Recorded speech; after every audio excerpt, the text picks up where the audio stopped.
के बचन कमाए, पूरब कार को बेख फिर आए।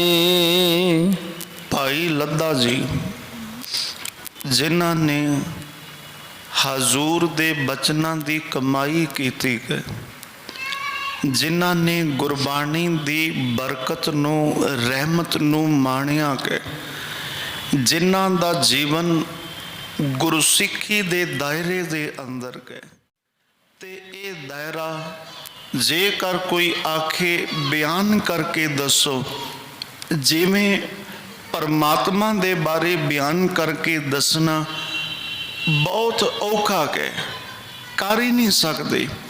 जिमें गुरु दे गुण बयान करने कौन हो ही नहीं सकता। इसे ढंग दे नाल जिहड़ा गुरसिੱਖੀ दा जीवन दा दायरा है किन्ना क वड्डा है, ये ना नापिया जा सकता है, ना मिणिया जा सकता है, ना तोलिया जा सकता है। बस यही उन्हां दे अंदर बहुत वड्डी जिन्हों आखिए कि गुरु की बख्शिश उन्हां दे उत्ते वरतदी है। जेड़े गुजे भेद सानू समझ नहीं लगते, वो गुरु उन्हां दे उत्ते किरपा करके उन्हां नू समझा दिंदा कि गुर किरपा जह नर को कीनी तह एह जुगत पछानी, नानक लीन पयो गोबिंद स्यों जो पानी संग पानी। इदां दे उन्हां दे जीवन की जुगती है, वो जीवन के अंदर परोपकार करते हैं।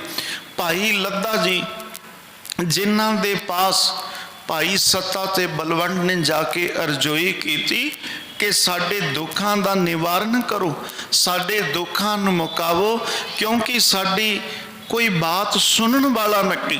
जिस सिख दे वल वेख देगा वो पहले ही मुख फेर लेंदा है, क्योंकि गुरु दे बचन ने किसी ने भाई सत्ता ते बलवंत नूं मुख नहीं लाउणा। असीं तुहाडी शरण दे विच आएगा, तुसी गुरु नानक दे प्रीतवान सिख हो ते किरपा करके साडे दुखां दा निवारण करो। उस वक्त भाई लद्दा जी अपना मुख आप काला करके खोते दे उत्ते बैठ के लाहौर दी धरती तो रवाना हुए, श्री अमृतसर दी पावन धरती दे उत्ते उन्होंने सारे नगर दी परिक्रमा की तां जो लोकां नूं पता लग जावे कि मुख काला है। लोग हजारां दी गिणती दे विच इकट्ठे हुए ये वेखण दे लई कि की बन गया के, ये की भाना वापरिया के।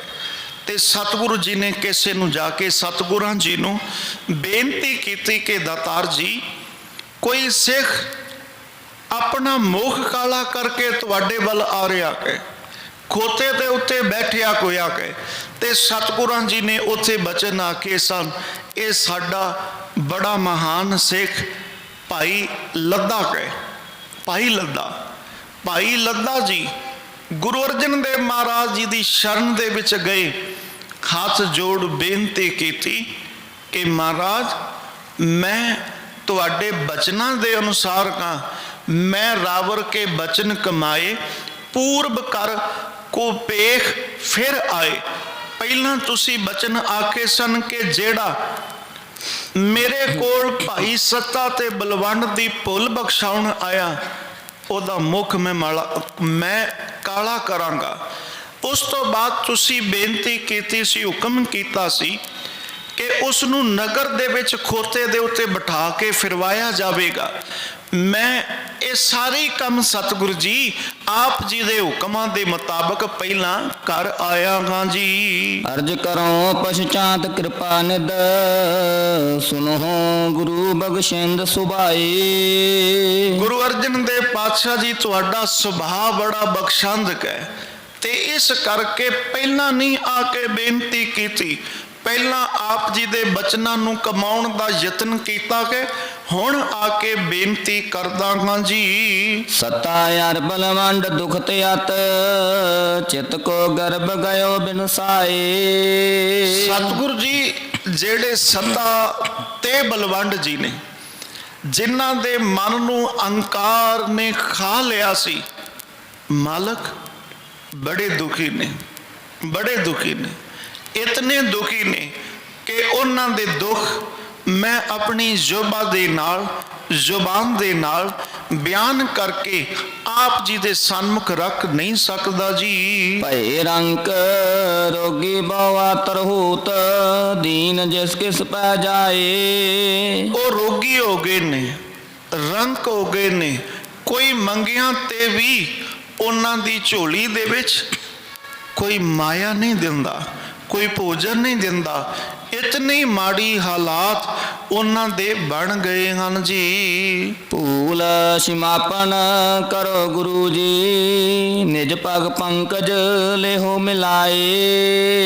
ਹੇ ਗੁਰੂ ਪਾਤਸ਼ਾਹ ਜੀ, ਤੁਸੀਂ ਕਿਰਪਾ ਦੇ ਘਰ ਅੰਦਰ ਆਵੋ ਤੇ ਉਹਨਾਂ ਦੇ ਵੱਲੋਂ ਕੀਤੀ ਗਈ ਭੁੱਲ ਨੂੰ ਬਖਸ਼ ਲਿਓ, ਉਹਨਾਂ ਦੇ ਉੱਤੇ ਰਹਿਮਤ ਕਰੋ, ਆਪਣੇ ਚਰਨ ਕਮਲਾਂ ਦਾ ਆਸਰਾ ਦਿਓ, ਆਪਣੇ ਚਰਨਾਂ ਦੇ ਵਿੱਚ ਨਿਵਾਸ ਬਖਸ਼ੋ। ਐਸੀ ਕਿਰਪਾ ਕਰਨਾ ਕਰੋ, ਤੁਸੀਂ ਗਰੀਬ ਨਿਵਾਜ ਹੋ ਜੀ। ਸ੍ਰੀ ਅਰਜਨ ਸਭ ਸਭਾ ਸਾਹਿਤ ਤਬ ਉਪਕਾਰੀ ਬੜ ਲਖਿਓ ਸੁਭਾਏ। ਉਸ ਵਕਤ ਧੰਨ ਗੁਰੂ ਅਰਜਨ ਦੇਵ ਮਹਾਰਾਜ ਜੀ ਨੇ ਇਹ ਸ਼ਬਦ ਵਰਤੇ ਨੇ ਕਿ ਲੱਦਿਆ ਤੂੰ ਸੱਚਮੁੱਚ ਬਹੁਤ ਵੱਡਾ ਪਰ ਉਪਕਾਰੀ ਹੈ ਜੀ। तो खेद कयो प्राप्त हुआ जी हमको तू कहत बनाए। ਪਰ ਹਜ਼ੂਰ ਗੁਰਦੇਵ ਪਾਤਸ਼ਾਹ ਜੀ ਆਖਦੇ ਨੇ ਕਿ ਐਡਾ ਜਿਹੜਾ ਮੁਸ਼ਕਲ ਕਾਰਜ ਜਿਹੜਾ ਨਹੀਂ ਸੀ ਕਰਨ ਵਾਲਾ ਉਹ ਤੁਸੀਂ ਕਿਉਂ ਕੀਤਾ। ਇਦਾਂ ਹਜ਼ੂਰ ਬਚਨ ਫਰਮਾਉਂਦੇ ਹਨ ਜੀ। बख्श देत तुब बाकर ते हम बिन हंकार भये लख पाए। ਹਜ਼ੂਰ ਆਖਦੇ ਨੇ ਬਖਸ਼ ਦੇਤ, ਭਾਵ ਅਸੀਂ ਉਹਨਾਂ ਨੂੰ ਬਖਸ਼ ਦਿੰਦੇ, ਪਰ ਉਹਨਾਂ ਦੇ ਅੰਦਰ ਅਹੰਕਾਰ ਹੀ ਇਤਨਾ ਸੀ, ਇਤਨਾ ਅਹੰਕਾਰ ਸੀ ਕਿ ਉਹਨਾਂ ਨੇ ਬਾਬਾ ਨਾਨਕ ਜੀ ਦੇ ਬਾਰੇ ਬੜੇ ਮਾੜੇ ਸ਼ਬਦ ਆਪਣੀ ਰਸਨਾ ਦੇ ਵਿੱਚੋਂ ਉਚਾਰਨ ਕੀਤੇ ਹਨ ਜੀ। विद्या मद ते मूर्ख अंधे उचित सजाए दोहन को चीना। ਸਤਿਗੁਰ ਗੁਰਦੇਵ ਮਹਾਰਾਜ ਜੀ ਦੇ ਅੱਗੇ ਭਾਈ ਲੱਦਾ ਜੀ ਨੇ ਹੱਥ ਬੰਨ੍ਹੇ ਨੇ ਤੇ ਹੱਥ ਬੰਨ੍ਹ ਕੇ ਆਖਦੇ ਨੇ ਕਿ ਸਤਿਗੁਰ ਜੀ, ਜਿਹੜੀ ਆਪ ਜੀ ਦੇ ਬਚਨਾਂ ਨੂੰ ਨਾ ਮੰਨ ਕੇ ਉਹਨਾਂ ਨੂੰ ਪੀੜਾ, ਉਹਨਾਂ ਨੂੰ ਦੁੱਖ ਹੋਇਆ ਕਿ ਉਹਨਾਂ ਨੂੰ ਉਹਨਾਂ ਦੀ ਸਜ਼ਾ ਮਿਲ ਗਈ ਕਿ ਉਹਨਾਂ ਨੂੰ ਉਹਨਾਂ ਦੇ ਕੀਤੇ ਦੇ ਕਰਮਾਂ ਦੀ ਸਜ਼ਾ ਭੁਗਤ ਲਈ ਗਈ ਹੈ। ਪਰ ਸਤਿਗੁਰੂ ਜੀ ਆਪ ਕਿਰਪਾ ਕਰੋ, ਬਖਸ਼ ਲਵੋ ਜੀ। करे निकासन गर्भ हरण को अब तै तिनकी रचया कीन। ਸਾਹਿਬ ਜੀ ਦੇ ਅੱਗੇ ਬੇਨਤੀ ਕਰਦੇ ਨੇ ਕਿ ਉਹਨਾਂ ਨੇ ਆਪਣੇ ਹਿਰਦੇ ਦੇ ਵਿੱਚੋਂ ਹੰਕਾਰ ਦੂਰ ਕਰ ਦਿੱਤਾ ਕਿ ਸਜ਼ਾ ਪ੍ਰਾਪਤ ਹੋਈ ਕਿ ਉਸ ਸਜ਼ਾ ਦੇ ਕਰਕੇ ਉਹਨਾਂ ਨੂੰ ਸਮਝ ਲੱਗੀ ਕਿ ਜਿਸ ਗੁਰੂ ਦੇ ਘਰ ਅੰਦਰ ਬਹਿ ਕੇ ਖਾਂਦੇ ਸੀ ਉਸੇ ਗੁਰੂ ਦੀ ਨਿੰਦਾ ਕਰਕੇ ਜੀਵਨ ਗਰਕ ਹੋ ਚੁੱਕਾ ਕਿ ਅੱਜ ਉਹ ਆਪ ਜੀ ਦੇ ਸਨਮੁਖ ਹੋ ਕੇ ਮਾਫੀ ਮੰਗਣ ਦੇ ਲਈ ਤਿਆਰ ਹਨ ਜੀ। लेहो बुलाए उबारो दुख तेजे हंकार पयो रहीना। ਸਤਿਗੁਰੂ ਜੀ ਕਿਰਪਾ ਕਰੋ, ਉਹਨਾਂ ਨੂੰ ਇੱਥੇ ਬੁਲਾ ਲਓ, ਇੱਥੇ ਬੁਲਾ ਕੇ ਉਹਨਾਂ ਨੂੰ ਬਖਸ਼ ਦਿਓ।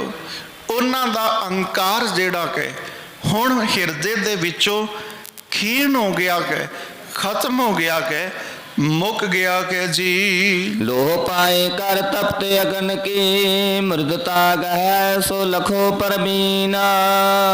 ਭਾਈ ਲੱਦਾ ਜੀ ਨੇ ਬੇਨਤੀ ਕੀਤੀ, ਮਹਾਰਾਜ ਜਿਵੇਂ ਲੋਹਾ ਬੜਾ ਸਖਤ ਹੁੰਦਾ ਕਿ ਬੜਾ ਹੀ ਸਖਤ, ਪਰ ਜਦੋਂ ਲੋਹਾਰ ਦੀ ਭੱਠੀ ਦੇ ਅੰਦਰ ਪਾਈਦਾ ਹੈ ਨਾ ਤੇ ਲੋਹਾਰ ਦੀ ਭੱਠੀ ਦੇ ਅੰਦਰ ਇਤਨੀ ਅੱਗ ਕੁੰਦੀ ਹੈ ਉਸ ਲੋਹੇ ਨੂੰ ਵੀ ਨਰਮ ਕਰ ਦਿੰਦੀ ਹੈ, ਲੋਹਾ ਵੀ ਨਰਮ ਪੈ ਜਾਂਦਾ ਹੈ।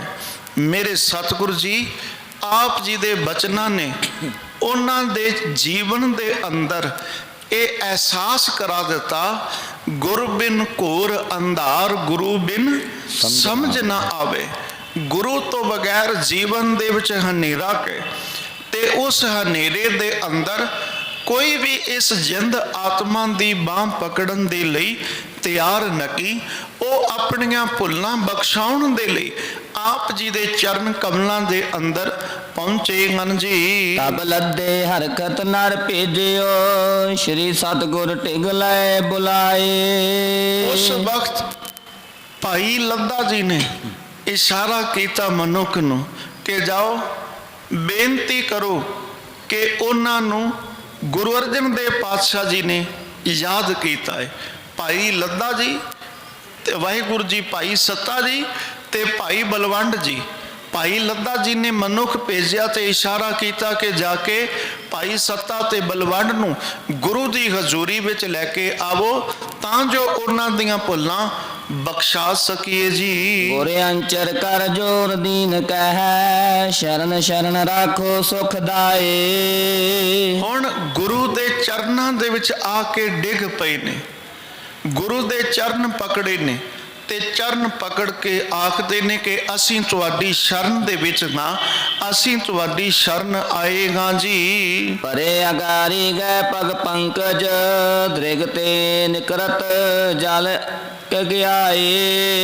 ਹਜ਼ੂਰ ਦੇ ਚਰਨ ਕਮਲ ਪਕੜੇ ਨੇ, ਅੱਖਾਂ ਦੇ ਵਿੱਚੋਂ ਨੇਤਰਾਂ ਦੇ ਵਿੱਚੋਂ ਨੀਰ ਪਿਆ ਵਹਿੰਦਾ ਕੇ, ਤੇ ਹਜ਼ੂਰ ਨੂੰ ਬਾਰ-ਬਾਰ ਕਹਿ ਰਹੇ ਨੇ ਕਿ ਮਹਾਰਾਜ ਅਸੀਂ ਤੁਹਾਡੀ ਸ਼ਰਨ ਦੇ ਵਿੱਚ ਆਏ ਹਾਂ, ਅਸੀਂ ਤੁਹਾਡੀ ਸ਼ਰਨ ਦੇ ਵਿੱਚ ਆਏ ਹਾਂ, ਤੁਸੀਂ ਕਿਰਪਾ ਦੇ ਕਰ ਕੋ ਸਾਨੂੰ ਬਖਸ਼ ਦੇਵੋ ਜੀ। ਸਿਮਹੁ ਸਿਮੋ ਪ੍ਰਭ ਹਮਹੁ ਆਪ ਕਬ, ਕਰੀ ਉਚਤ ਹਿਰਦਈ ਸਜਾਏ। हे ਮੇਰੇ ਮਾਲਕ ਜੀ, हे ਮੇਰੇ ਦਾਤਾ ਜੀ, ਕਿਰਪਾ ਕਰੋ ਹੁਣ ਖਿਮਾ ਸਾਡੇ ਭੁੱਲਾਂ ਦੀ ਬਖਸ਼ ਦੇਵੋ। ਅਸੀਂ ਬਹੁਤ ਲੰਮਾ ਸਮਾਂ ਦੁੱਖਾਂ ਦਾ ਸੰਤਾਪ ਭੋਗਿਆ ਕਿ ਹੁਣ ਸਾਡੇ ਅੰਦਰ ਇਤਨੀ ਸਮਰੱਥਾ ਨਹੀਂ ਕਿ ਅਸੀਂ ਆਪਣੇ ਜੀਵਨ ਦੇ ਅੰਦਰ ਇਹਨਾਂ ਦੁੱਖਾਂ ਨੂੰ ਗੰਢਾ ਸਕੀਏ। ਤੁਸੀਂ ਕਿਰਪਾ ਦੇ ਘਰ ਅੰਦਰ ਆ ਕੇ ਸਾਨੂੰ ਬਖਸ਼ ਲਵੋ ਜੀ। ਸ਼੍ਰੀ ਅਰਜਨ ਤਬ ਕਹਿਓ ਤਿਨੋਂ ਕਾ, ਸਿੱਖ ਲੱਦੇ ਕੋ ਭਾ ਉਪਕਾਰ।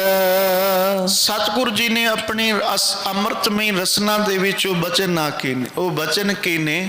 ਕਹਿਣ ਲੱਗੇ ਇਹ ਸਭ ਪਰ ਉਪਕਾਰ ਭਾਈ ਲੱਦਾ ਜੀ ਦਾ ਹੈ। ਇਹਨਾਂ ਦੇ ਉੱਤੇ ਗੁਰੂ ਨਾਨਕ ਦੇ ਘਰ ਦੀ ਅਪਾਰ ਬਖਸ਼ਿਸ਼ ਕਿਰਪਾ ਰਹਿਮਤ ਹੈ ਜੀ। ਇਸਕੇ ਕਹੇ ਬਖਸ਼ ਤੁਮ ਦੀਨੇ, ਬਹੁਰ ਵਿਕਾਰ ਨਾ ਕਰੋ ਅਹੰਕਾਰ। ਸਤਿਗੁਰੂ ਗੁਰੂਦੇਵ ਮਹਾਰਾਜ ਜੀ ਨੇ ਬਚਨ ਆਖੇ ਅਸੀਂ ਇਹਨਾਂ ਦੇ ਆਖੇ ਤੁਹਾਨੂੰ ਬਖਸ਼ ਰਹੇ ਹਾਂ, ਤੇ ਜੇ ਹੋ ਸਕਦਾ ਤੁਸੀਂ ਸਿੱਧਾ ਆਉਂਦੇ ਤੇ ਅਸੀਂ ਤੁਹਾਨੂੰ ਕਦੀ ਨਾ ਬਖਸ਼ਦੇ। ਪਰ ਭਾਈ ਲੱਦਾ ਸਿੰਘ ਜੀ ਦੇ ਜੀਵਨ ਦੀ, ਵਾਹਿਗੁਰੂ ਜੀ ਭਾਈ ਲੱਦਾ ਜੀ ਦੇ ਜੀਵਨ ਦੀ ਕਮਾਈ ਇਤਨੀ ਵੱਡੀ ਹੈ ਕਿ ਇਸ ਕਮਾਈ ਦੇ ਅੱਗੇ ਸਾਡਾ ਸੀਸ ਝੁਕਦਾ ਹੈ। ਇਸ ਕਰਕੇ ਇਹਨਾਂ ਦੇ ਆਖੇ ਕੋਈ ਬੋਲ ਅਸੀਂ ਮੋੜ ਨਹੀਂ ਸਕਦੇ ਜੀ। ਅਦਕ ਹੁਤੇ ਅਪਰਾਧੀ ਦੋਨੋਂ, ਸ਼੍ਰੀ ਨਾਨਕ ਗੁਰ ਨਿੰਦ ਉਚਾਰ। ਇਹ ਨਹੀਂ ਕਿ ਤੁਸੀਂ ਸਾਡੀ ਨਿੰਦਾ ਕੀਤੀ, ਨਹੀਂ, ਸਾਡੀ ਨਿੰਦਾ ਦੀ ਕੋਈ ਪਰਵਾਹ ਨਹੀਂ, ਪਰ ਤੁਸੀਂ ਗੁਰੂ ਨਾਨਕ ਨੂੰ ਮਾੜਾ ਆਖਿਆ। ਗੁਰੂ ਨਾਨਕ ਨੂੰ ਮਾੜਾ ਆਖਣ ਦਾ ਕੀ ਫਲ? ਇਹ ਸਜ਼ਾ ਤੁਹਾਨੂੰ ਮਿਲੀ ਹੈ। ਤੇ ਹਜ਼ੂਰ ਨੇ ਬਚਨ ਆਕੇ ਨੇ ਬਖਸ਼ ਮੈਂ ਦਿੱਤਾ ਹੈ, ਮੈਂ ਪਹਿਲਾਂ ਵੀ ਬਖਸ਼ਣ ਦੇ ਲਈ ਤਿਆਰ ਸੀ, ਪਰ ਜੋ ਬਾਬਾ ਨਾਨਕ ਜੀ ਦੇ ਨਾਲ ਤੁਸੀਂ ਬਚਨ ਆਕੇ ਨੇ, ਭਾਵ ਬਾਬਾ ਨਾਨਕ ਜੀ ਦੇ ਲਈ ਬਚਨ ਵਰਤੇ ਨੇ, ਪਤਾ ਨਹੀਂ ਤੁਹਾਨੂੰ ਗੁਰੂ ਮਾਫ ਕਰਨਗੇ ਕਿ ਨਹੀਂ ਕਰਨਗੇ। ਇਦਾਂ ਸਾਹਿਬ ਬਚਨ ਆਖਦੇ ਹਨ ਜੀ। ਤਉ ਸਿਮਾ ਇਸਨੇ ਕਰਵਾਈ, ਨਤ ਦੋਹ ਲੋਕਨ ਕਸ਼ਟ ਹਜ਼ਾਰ।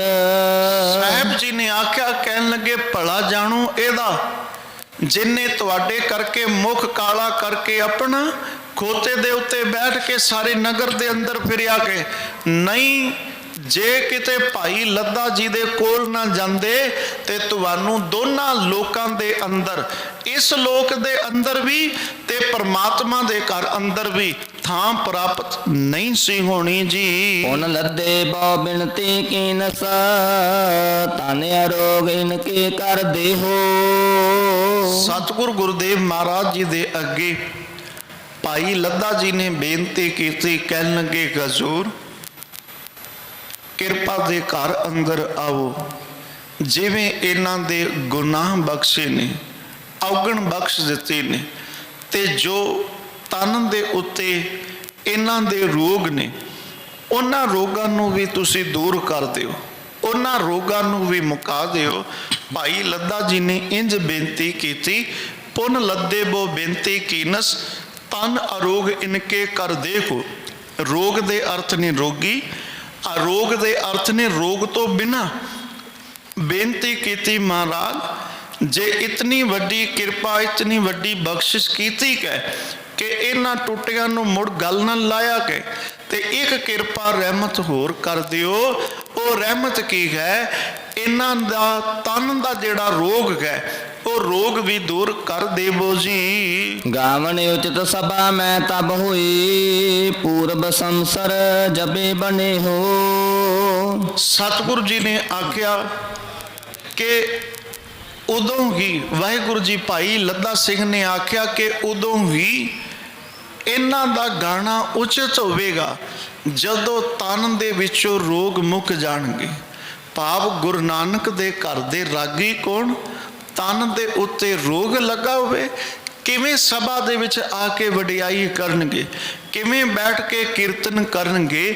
ਇਹਨਾਂ ਦੇ ਲਈ ਇਹ ਕਾਰਜ ਬੜਾ ਔਖਾ ਹੈ। ਇਸ ਕਰਕੇ ਸਤਿਗੁਰੂ ਜੀ ਜਿਵੇਂ ਬਖਸ਼ਿਆ ਗਏ ਇਦਾਂ ਇਹਨਾਂ ਦੇ ਕਸ਼ਟ, ਇਹਨਾਂ ਦੇ ਤਨ ਦੇ ਰੋਗ ਵੀ ਦੂਰ ਕਰੋ ਜੀ। ਸ਼੍ਰੀ ਅਰਜਨ ਭਾਖਿਓ ਇਨ ਦੋਏ ਨਾ ਗੁਰ ਨਿੰਦਾ ਕੀ ਆਪਾ ਦੁਖ ਦੇਹੋ। ਸਾਹਿਬ ਜੀ ਨੇ ਆਖਿਆ ਇਹਨਾਂ ਨੇ ਗੁਰੂ ਦੀ ਨਿੰਦਾ ਕੀਤੀ, ਨਾਨਕ ਦੀ ਨਿੰਦਾ ਕੀਤੀ, ਤੇ ਜਦੋਂ ਨਾਨਕ ਦੀ ਨਿੰਦਾ ਇਹਨਾਂ ਨੇ ਕੀਤੀ ਹੈ ਬਸ ਉਦੋਂ ਤੋਂ ਦੁੱਖ ਭੋਗ ਰਹੇ ਨੇ। ਮਤਲਬ ਬਿਲਕੁਲ ਸਪਸ਼ਟ ਸੀ ਕਿ ਗੁਰੂ ਨਾਨਕ ਦੀ ਨਿੰਦਾ ਕਰਕੇ ਹੀ ਇਹ ਦੁਖੀ ਹਨ ਜੀ। ਸੋ ਅਪਰਾਧ ਨਿਵਾਰਨ ਹੋਏ ਜਬ ਮਿਟਿਆ ਰੋਗ ਤਬ ਨਿਰਸੰਗ ਦੇਹੋ। ਇਹਨਾਂ ਦੇ ਸਰੀਰ ਦੇ ਵਿੱਚੋਂ ਦੁੱਖ ਉਦੋਂ ਹੀ ਦੂਰ ਹੋਵੇਗਾ, ਅਪਰਾਧ ਉਦੋਂ ਹੀ ਮੁੱਕੇਗਾ ਜਿਸ ਜ਼ੁਬਾਨ ਦੇ ਨਾਲ ਇਹਨਾਂ ਨੇ ਬਾਬਾ ਨਾਨਕ ਜੀ ਦੇ ਘਰ ਨੂੰ, ਗੁਰੂ ਨਾਨਕ ਸਾਹਿਬ ਜੀ ਦੀ ਵਡਿਆਈ ਨੂੰ ਮਾੜਾ ਆਖਿਆ ਗਏ। ਤੇ ਜੇ ਕਿਤੇ ਉਸੇ ਜ਼ੁਬਾਨ ਦੇ ਨਾਲ ਸਾਹਿਬ ਦੇ ਘਰ ਦੀ ਉਸਤਤ ਕਰਨਗੇ ਤਾਂ ਇਹਨਾਂ ਦਾ ਰੋਗ ਦੂਰ ਹੋਵੇਗਾ ਜੀ। ਜਿਸ ਮੁਖ ਤੇ ਨਿੰਦਾ ਇਨ ਪਾਖੀ ਤਿਸ ਤੇ ਗੁਰ ਜਸ ਕਰਹਿ ਬਖਾਨ। ਹੁਣ ਸਾਹਿਬ ਜੀ ਨੇ ਆਖਿਆ ਕਿ ਜਿਸ ਮੁਖ ਤੇ ਨਿੰਦਾ ਇਨ ਪਾਖੀ, ਨਿੰਦਾ ਮਾੜਾ ਕਹਿਣਾ, ਨਿੰਦਾ ਦੇ ਅਰਥ ਨੇ ਜੋ ਹੈ ਨਹੀਂ ਉਸ ਨੂੰ ਬਿਆਨ ਕਰਨਾ। ਸਾਹਿਬ ਜੀ ਕਹਿ ਰਹੇ ਨੇ ਕਿ ਜਿਹੜੇ ਮੁਖ ਦੇ ਵਿੱਚੋਂ, ਜਿਹੜੀ ਰਸਨਾ ਦੇ ਵਿੱਚੋਂ ਇਹਨਾਂ ਨੇ ਗੁਰੂ ਨਾਨਕ ਦੀ ਨਿੰਦਾ ਆਖੀ ਹੈ, ਜੇਕਰ ਇਹ ਉਸੇ ਰਸਨਾ ਦੇ ਵਿੱਚੋਂ ਗੁਰੂ ਨਾਨਕ ਦੀ ਸ਼ੋਭਾ ਕਰਨਗੇ, ਗੁਰੂ ਨਾਨਕ ਦਾ ਜਸ ਗਾਇਨ ਕਰਨਗੇ, ਸਾਹਿਬ ਆਖਦੇ ਨੇ ਇਹਨਾਂ ਦਾ ਰੋਗ ਵੀ ਦੂਰ ਹੋਵੇਗਾ। ਪਰ ਉਦੋਂ ਹੀ ਹੋਵੇਗਾ ਜਦੋਂ ਨਾਨਕ ਦੇ ਘਰ ਦੀ ਉਪਮਾ ਗਾਇਨ ਕਰਨਗੇ ਜੀ। ਇਹ ਉਪਚਾਰ ਰੋਗ ਤਨ ਬਿਨਸੈ ਹੋਏ ਸਰੀਰ ਸੋ ਪ੍ਰਥਮ ਸਮਾਨ। ਸਤਿਗੁਰੂ ਜੀ ਨੇ ਰੋਗ ਕਿਉਂ ਉਪਜਿਆ ਇਹਦਾ ਵੀ ਕਾਰਨ ਦੱਸ ਦਿੱਤਾ। ਰੋਗ ਦੂਰ ਕਿਵੇਂ ਹੋਵੇਗਾ ਇਹਦਾ ਹੱਲ ਜਾਂ ਕਹੀਏ ਦਵਾਈ ਉਹ ਵੀ ਦੇ ਦਿੱਤੀ, ਦੱਸ ਦਿੱਤਾ। ਰੋਗ ਦਾ ਕਾਰਨ ਗੁਰੂ ਨਾਨਕ ਦੀ ਨਿੰਦਾ ਹੈ, ਮੁਖ ਦੇ ਵਿੱਚੋਂ ਕੀਤੀ ਹੈ, ਸਜ਼ਾ ਭੁਗਤ ਰਹੇ ਨੇ। ਹੁਣ ਉਸੇ ਮੁਖ, ਉਸੇ ਰਸਨਾ ਦੇ ਵਿੱਚੋਂ ਜਦੋਂ ਸਾਹਿਬ ਦੇ ਘਰ ਦੀ ਸਿਫਤ ਕਰਨਗੇ ਬਸ ਇਹੀ ਇਹਨਾਂ ਦੇ ਲਈ ਰਾਮਬਾਣ ਹੈ, ਇਹੀ ਇਹਨਾਂ ਦੀ ਸਭ ਤੋਂ ਉੱਤਮ ਦਵਾ ਹੈ। ਇਸੇ ਦਵਾ ਦੇ ਨਾਲ ਇਹਨਾਂ ਦੇ ਤਨ ਦੇ ਰੋਗ ਦੂਰ ਹੋਣਗੇ। ਹੋਰ ਸੰਸਾਰ ਦੇ ਵਿੱਚ ਕੋਈ ਉਪਚਾਰ ਨਹੀਂ, ਕੋਈ ਇਲਾਜ ਨਹੀਂ, ਕੋਈ ਵੈਦ, ਕੋਈ ਹਕੀਮ ਇਹਨਾਂ ਦੇ ਰੋਗ ਨੂੰ ਦੂਰ ਨਹੀਂ ਕਰ ਸਕਦਾ ਜੀ। ਤਬ ਲੱਦੇ ਦੋਨੋਂ ਸੰਗ ਭਾਖਿਓ, ਅਬ ਦੁਖ ਭੰਜਨ ਕਰੋ ਇਸ਼ਨਾਨ। ਭਾਈ ਲੱਦਾ ਜੀ ਨੇ ਭਾਈ ਸੱਤਾ ਤੇ ਭਾਈ ਬਲਵੰਡ ਜੀ ਨੂੰ ਆਖਿਆ, ਆਖਣ ਲੱਗੇ ਕਿ ਚਲੋ ਉੱਠ ਕੇ ਹੁਣ ਜੋ ਇਸ਼ਨਾਨ ਗਏ ਉਹ ਦੁੱਖ ਭੰਜਨੀ ਸਾਹਿਬ ਬੇਰੀ ਗਏ, ਉਸ ਬੇਰੀ ਦੇ ਹੇਠ ਜਾ ਕੇ ਆਪਣੇ ਤਨ ਦਾ ਇਸ਼ਨਾਨ ਕਰੋ ਤੇ ਸਾਹਿਬ ਦੇ ਘਰ ਦੀ ਉਸਤਤ ਕਰੋ ਜੀ। ਬ੍ਰਹਮ ਰੂਪ ਸ਼੍ਰੀ ਨਾਨਕ ਬਰਨੋ, ਗੁਰਬਨ ਤਾਰਿਓ ਜਿਨਹੂ ਜਹਾਨ। ਜੋ ਗੁਰੂ ਨਾਨਕ ਬ੍ਰਹਮ ਦਾ ਰੂਪ ਹੈ, ਪਰਮਾਤਮਾ ਦਾ ਰੂਪ ਹੈ, ਜੋ ਇਸ ਬ੍ਰਹਿਮੰਡ ਦੇ ਅੰਦਰ ਛਾਏ ਹੋਏ ਨੇ, ਉਸ ਗੁਰੂ ਨਾਨਕ ਦੀ ਉਸਤਤ, ਜਿਸ ਗੁਰੂ ਨਾਨਕ ਨੇ ਸਾਰੇ ਸੰਸਾਰ ਨੂੰ ਤਾਰਿਆ ਹੈ, ਉਸ ਗੁਰੂ ਨਾਨਕ ਦੇ ਚਰਨ ਪਕੜ ਕੇ ਉਹਦੀ ਸ਼ੋਭਾ ਕਰੋ, ਵਡਿਆਈ ਕਰੋ ਜੀ। ਭਿੰਨ ਭਿੰਨ ਪੁਨ ਪੰਚੋ ਗੁਰ ਕੀ, ਨਿਜ ਬਾਣੀ ਤੇ ਕੀਰਤ ਗਾਓ। ਭਾਈ ਲੱਦਾ ਜੀ ਨੇ ਬੇਨਤੀ ਕੀਤੀ ਕਿ ਪਹਿਲੇ ਗੁਰੂ ਸਾਹਿਬਾਨ ਜੀ ਤੋਂ ਆਰੰਭ ਕਰੋ। ਬਾਬਾ ਨਾਨਕ ਜੀ ਦੀ ਬਾਣੀ ਗਾਓ, ਗੁਰੂ ਅੰਗਦ ਦੇਵ ਮਹਾਰਾਜ ਜੀ ਦੀ ਬਾਣੀ ਗਾਵੋ, ਉਸ ਤੋਂ ਉਪਰੰਤ ਗੁਰੂ ਅਮਰਦਾਸ, ਗੁਰੂ ਰਾਮਦਾਸ ਪਾਤਸ਼ਾਹ ਜੀ ਦੀ, ਤੇ ਫਿਰ ਧੰਨ ਗੁਰੂ ਅਰਜਨ ਦੇਵ ਪਾਤਸ਼ਾਹ ਜੀ ਦੇ ਘਰ ਦੀ ਜੋ ਬਾਣੀ ਉਚਾਰਨ ਕੀਤੀ ਗਈ ਹੈ, ਇਸ ਬਾਣੀ ਨੂੰ ਆਪਣੀ ਰਸਨਾ ਦੇ ਨਾਲ ਗਾਵੋ ਤੇ ਗੁਰੂ ਨਾਨਕ ਦੇ ਘਰ ਦੀਆਂ ਖੁਸ਼ੀਆਂ ਪ੍ਰਾਪਤ ਕਰੋ। ਇਦਾਂ ਭਾਈ ਲੱਦਾ ਜੀ ਨੇ ਉਹਨਾਂ ਨੂੰ ਬੇਨਤੀ ਕੀਤੀ ਕਿ ਜੀ ਹੋਏ ਨਿਸ਼ਕਪਟ ਗਰਭ ਕੋ ਪਰ ਹਰ, ਸਤ ਸੰਗਤ ਮੈਂ ਬੌਰ ਸਮਾਓ। ਸਾਹਿਬ ਜੀ ਦੇ ਬਾਬਤ ਕਹਿਣ ਲੱਗੇ ਕਿ ਨਿਸ਼ਕਪਟ ਹੋ ਜਾਵੋ, ਗੁਰੂ ਨਾਨਕ ਦੇ ਘਰ ਅੰਦਰ ਆ ਕੇ ਨਿਸ਼ਕਪਟ ਹੋ ਜਾਵੋ, ਹਿਰਦੇ ਦੇ ਅੰਦਰ ਕਪਟ ਨਾ ਰੱਖੋ, ਤੇ ਉਸ ਤੋਂ ਉਪਰੰਤ ਮਾਲਕ ਦਾ ਜਸ ਗਾਵੋ, ਸਾਹਿਬ ਦੀ ਸ਼ੋਭਾ ਕਰੋ, ਸੰਗਤ ਦੇ ਵਿੱਚ ਸਮਾ ਜਾਵੋ। ਇਦਾਂ ਸਤਿਗੁਰੂ ਜੀ ਦੇ ਬਚਨਾਂ ਨੂੰ ਫਰਮਾਉਂਦੇ ਹਨ ਜੀ। ਸੁਨ ਹਰਖੇ ਜਨ ਅੰਮ੍ਰਿਤ ਬਰਖੇ, ਦੁਖ ਦਾਰਦ ਔਰ ਸਰਬ ਬਿਲਾਓ। ਮਾਨੋ ਐਸੇ ਬਚਨ ਸੁਣ ਕੇ ਉਸ ਤਪਦੇ ਹੋਏ ਹਿਰਦੇ ਨੂੰ ਸਕੂਨ ਮਿਲਿਆ, ਮਨ ਅੰਦਰ ਸ਼ਾਂਤੀ ਆਈ, ਇੱਕ ਟਿਕਾਣਾ ਮਿਲ ਗਿਆ, ਗੁਰੂ ਦੇ ਚਰਨ ਮਿਲ ਗਏ, ਗੁਰੂ ਦਾ ਘਰ ਮਿਲ ਗਿਆ। ਹੁਣ ਬਸ ਕਮੀ ਹੈ ਗੁਰੂ ਦੇ ਬਚਨਾਂ ਨੂੰ ਕਮਾਉਣ ਦੀ, ਉਹਦੇ ਬਖਸ਼ਣ ਦੇ ਅੰਦਰ ਦੇਰੀ ਨਕੀ। ਹੁਣ ਸਾਹਿਬ ਜੀ ਨੇ ਕਿਰਪਾ ਕੀਤੀ, ਕਿਰਪਾ ਐਸੀ ਜਿਵੇਂ ਅੰਮ੍ਰਿਤ ਵਰਖਦਾ ਹੋਵੇ। ਤੇ ਸਾਹਿਬ ਗੁਰਦੇਵ ਮਹਾਰਾਜ ਜੀ ਦੇ ਬਚਨ ਭਾਈ ਸੱਤਾ ਤੇ ਬਲਵੰਡ ਜੀ ਨੇ ਮੰਨੇ ਹਨ ਜੀ। ਸ਼੍ਰੀ ਦੁਖ ਭੰਜਨ ਮਜਨ ਕੀਨੋ, ਸਿਮਰ ਨਾਮ ਸ਼੍ਰੀ ਗੁਰ ਕਰ ਪਾਓ। ਭਾਈ ਸੱਤਾ ਤੇ ਬਲਵੰਡ ਜੀ ਦੋਨੇ ਗਏ ਤੇ ਜਿੱਥੇ ਦੁਖ ਭੰਜਨੀ ਸਾਹਿਬ ਬੇਰੀ ਹੈ, ਉਸ ਬੇਰੀ ਦੇ ਹੇਠਾਂ ਦੋਨਾਂ ਨੇ ਇਸ਼ਨਾਨ ਕੀਤਾ। ਇਸ਼ਨਾਨ ਕਰਨ ਤੋਂ ਉਪਰੰਤ ਉਹਨਾਂ ਨੇ ਸਾਹਿਬ ਦੀ ਬਾਣੀ ਦਾ ਜਸ ਗਾਇਆ, ਰਸਨਾ ਦੇ ਵਿੱਚੋਂ ਸਾਹਿਬ ਦੇ ਨਾਮ ਨੂੰ ਸਿਮਰਿਆ ਗਏ, ਸਤਿਗੁਰੂ ਜੀ ਦੇ ਨਾਮ ਨੂੰ ਧਿਆਇਆ ਗਏ, ਤੇ ਗੁਰੂ ਨਾਨਕ ਦੇਵ ਪਾਤਸ਼ਾਹ ਜੀ ਦੇ ਪਦ ਪੰਕਜ ਦੇ ਵਿੱਚ ਬੇਨਤੀ ਕੀਤੀ ਗਈ, ਚਰਨਾਂ ਦੇ ਵਿੱਚ ਅਰਦਾਸ ਕਰਦੇ ਹਨ ਜੀ। ਸ਼੍ਰੀ ਅਰਜਨ ਕੇ ਪੁਨ ਹੋਏ ਸਨਮੁਖ, ਠਾਂਡੇ ਭਏ ਸੁਦਰਪਨ ਕੰਦ। ਹੰਕਾਰ ਦੂਰ ਕਰਕੇ, ਹੰਕਾਰ ਮੁਕਾ ਕੇ ਭਾਈ ਸੱਤਾ ਤੇ ਭਾਈ ਬਲਵੰਡ ਜੀ ਧੰਨ ਗੁਰੂ ਅਰਜਨ ਦੇਵ ਮਹਾਰਾਜ ਜੀ ਦੇ ਅੱਗੇ ਹੱਥ ਜੋੜ ਕੇ ਖੜੇ ਹੋਏ ਹਨ ਜੀ। ਰੁਚਰ ਰਾਗਣੀ ਰਾਮ ਕਲੀ ਵਿੱਚ, ਕਰੀ ਵਾਰੀ ਉਰ ਧਾਰ ਆਨੰਦ। ਇਤਿਹਾਸ ਇਸ ਗੱਲ ਦੀ ਗਵਾਹੀ ਭਰਦਾ ਹੈ ਕਿ ਭਾਈ ਸੱਤਾ ਤੇ ਭਾਈ ਬਲਵੰਡ ਜੀ ਨੇ ਫਿਰ ਰਾਮਕਲੀ ਦੀ ਵਾਰ ਦੇ ਅੰਦਰ ਗੁਰੂ ਨਾਨਕ ਦੇ ਘਰ ਦੀ ਸ਼ੋਭਾ ਨੂੰ ਗਾਇਨ ਕੀਤਾ ਕਿ ਗੁਰੂ ਨਾਨਕ ਦੀ ਸ਼ੋਭਾ ਨੂੰ ਬਿਆਨ ਕੀਤਾ ਕਿ ਉਸਤਤ ਕੀਤੀ ਗਏ, ਹਰੀ ਦਾ ਜਸ ਗਾਇਆ ਕਿ ਗੁਰੂ ਨਾਨਕ ਦੀ ਮਹਿਮਾ ਨੂੰ ਆਪਣੇ ਮੁਬਾਰਕ ਬਚਨਾਂ ਦੇ ਰਾਹੀਂ ਗਾਇਨ ਕਰਦੇ ਹਨ ਜੀ। ਪੌੜੀ 4 ਮਝਾਰ ਕਯੋ ਸ਼ੁਭ, ਸ਼੍ਰੀ ਨਾਨਕ ਕੋ ਸੋ ਜਸ ਬਿਲੰਦ।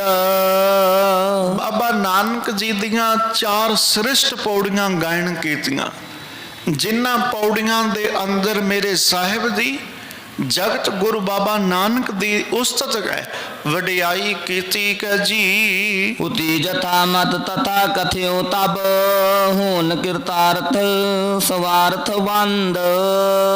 ਨਾਲ ਉਹਨਾਂ ਨੇ ਬੇਨਤੀ ਵੀ ਕੀਤੀ, ਬੇਨਤੀ ਕੀ ਆਖਣ ਲੱਗੇ ਹਜ਼ੂਰ, ਜਿਤਨੀ ਕੁ ਸਾਡੇ ਅੰਦਰ ਮਤ ਸੀ, ਜਿੰਨੀ ਕੁ ਸਾਡੇ ਅੰਦਰ ਸੁਮਤ ਕਹਿ ਦਈਏ, ਮਤ ਕਹਿ ਦਈਏ, ਉਸੇ ਮਤ ਦੇ ਮੁਤਾਬਕ ਮੈਂ ਆਪ ਜੀ ਦੇ ਘਰ ਦਾ ਜਸ ਗਾਇਨ ਕੀਤਾ ਹੈ, ਆਪ ਜੀ ਦੇ ਘਰ ਦੀ ਸ਼ੋਭਾ ਬਿਆਨ ਕੀਤੀ ਹੈ, ਆਪ ਜੀ ਦੀ ਕਿਰਪਾ ਹੋਈ ਹੈ। ਸਾਡੇ ਵਰਗੇ ਨਿਮਾਣੀਆਂ ਨੂੰ ਵੀ ਤੁਸੀਂ ਆਪਣੇ ਅੰਚਲ ਦੇ ਨਾਲ ਲਾ ਕੇ ਮਾਣ ਬਖਸ਼ਿਸ਼ ਕੀਤਾ ਹੈ ਜੀ।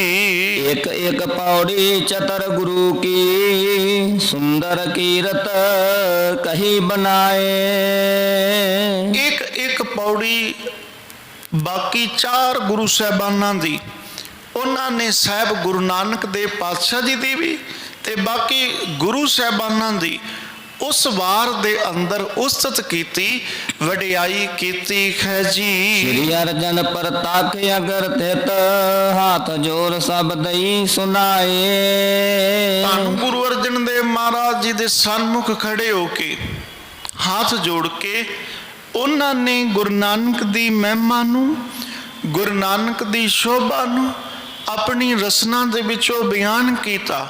ਤੇ ਉਸ ਵਕਤ ਧੰਨ ਗੁਰੂ ਅਰਜਨ ਦੇਵ ਪਾਤਸ਼ਾਹ ਜੀ ਸਨਮੁਖ ਬੈਠੇ ਕੋਈ ਨਹੀਂ, ਸਤਿਗੁਰ ਸਨਮੁਖ ਬੈਠੇ ਨੇ ਭਾਈ ਸੱਤਾ ਤੇ ਭਾਈ ਬਲਵੰਡ ਜੀ।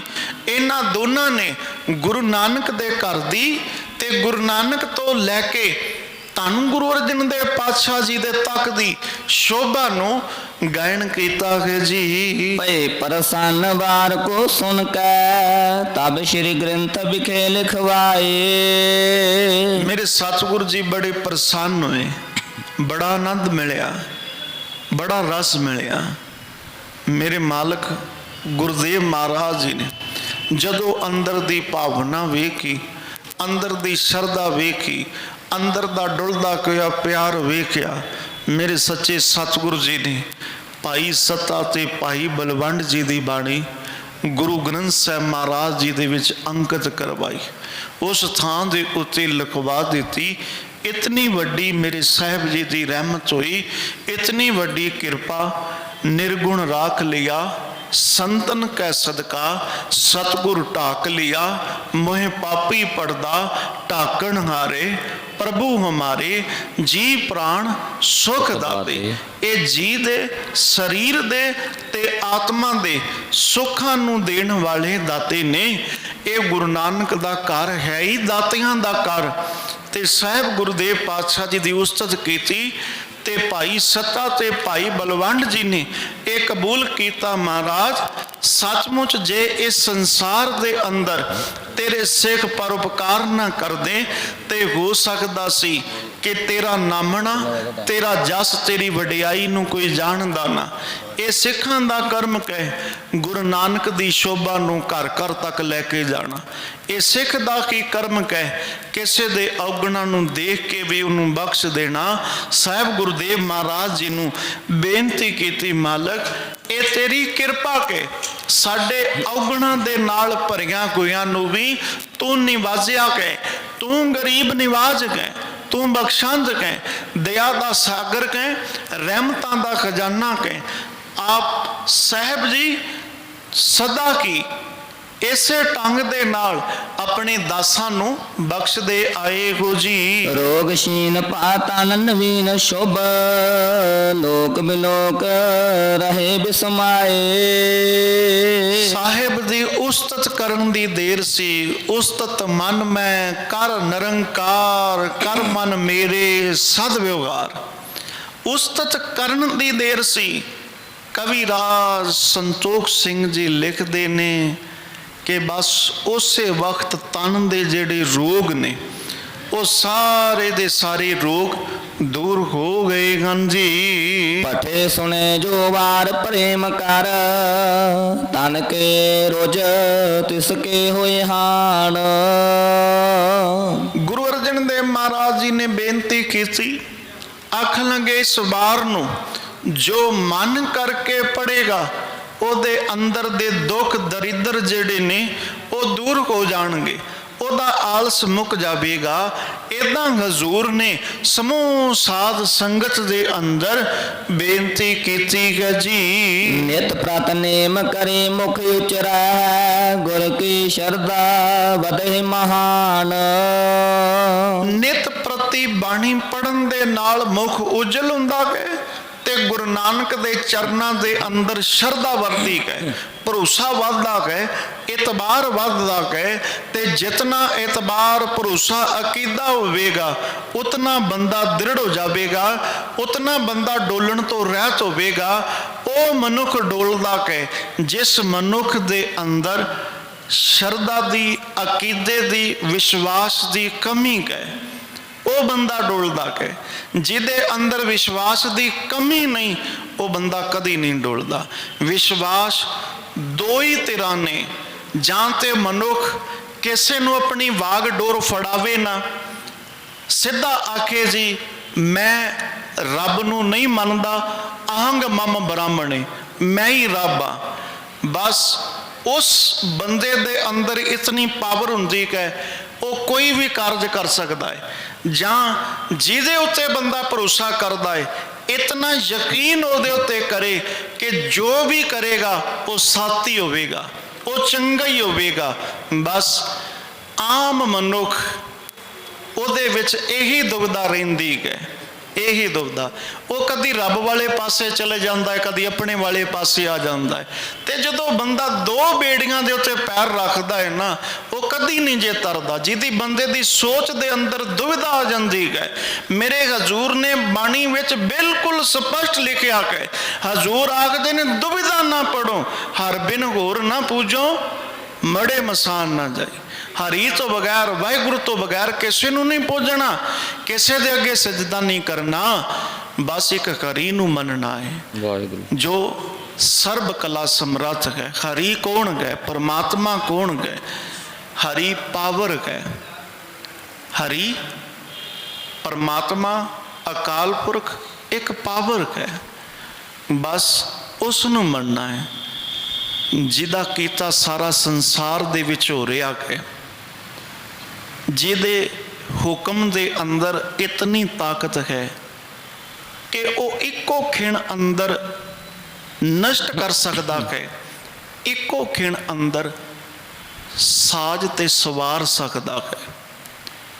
ਧਰਤੀ ਤੇ ਆਕਾਸ਼ ਚੜਾਵੇ, ਚੜੇ ਆਕਾਸ਼ ਗਿਰਾਵੇ। ਇਹ ਉਸ ਵਾਹਿਗੁਰੂ ਦੀ ਇੱਕ ਛੋਟੀ ਜੀ, ਛੋਟੀ ਤੋਂ ਛੋਟੀ ਜੀ ਪਾਵਰ ਹੈ। ਪੂਰਾ ਨਹੀਂ ਮੈਂ ਐਕਸਪਲੇਨ ਕਰ ਰਿਹਾ, ਬਿਲਕੁਲ ਛੋਟੀ ਜੀ। ਸਾਹਿਬ ਦੀ ਬਾਣੀ ਕਹਿੰਦੀ ਹੈ ਜਿਹੜਾ ਗੁਰੂ ਦੀ ਬਾਣੀ ਦੇ ਉੱਤੇ ਅਕੀਦਾ, ਭਰੋਸਾ, ਵਿਸ਼ਵਾਸ ਕਰੇਗਾ ਉਹਦੇ ਅੰਦਰ ਜਿਹੜੀ ਹੈ ਭਾਵਨਾ ਵੱਜੇਗੀ, ਉਹ ਕਦੀ ਡੋਲੇਗਾ ਨਹੀਂ, ਕਦੀ ਨਹੀਂ ਡੋਲੇਗਾ।